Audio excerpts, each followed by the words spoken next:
MLA Kolikapudi Srinivasarao సంచలన ఆరోపణలు చేశారు. నెమలి శ్రీ వేణుగోపాలస్వామి ఆలయంలో గొడవ తర్వాత తనను చంపేందుకు ప్రయత్నిస్తున్నారని అన్నారు. ఎంపీ కార్యాలయం నుంచి జనాన్ని సమీకరించాలని చెప్పారని అన్నారు.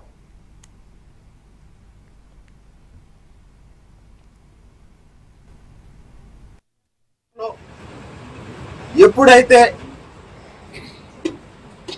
నేను పట్టు వస్త్రాలు సమర్పించి ఇంటికి వచ్చానో, వచ్చిన తర్వాత నిఘా వర్గాల ద్వారా నాకు తెలిసింది ఏంటంటే, తెలిసిన సమాచారాన్ని బట్టి నేను అడిగే ప్రశ్నలు ఏంటంటే,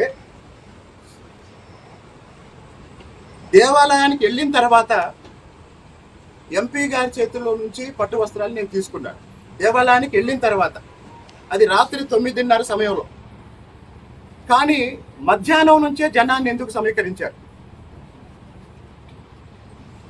మధ్యాహ్నం నుంచే ఎంపీ గారి కార్యాలయం నుంచి తిరువూరు నియోజకవర్గంలో ఉన్న 4 మండలాల్లో కొంతమందికి ఫోన్లు చేసి జనాన్ని సమీకరించమని, ఎమ్మెల్యే మీద దాడి చేయమని ఎందుకు చెప్పారు? ఈ విషయం తెలిసిన నిఘా వర్గాలు నా గన్మ్యాన్కి ఫోన్ చేసి గొడవలు జరుగుతాయని చెప్పారు, కానీ దాడి జరగవచ్చని చెప్పారు.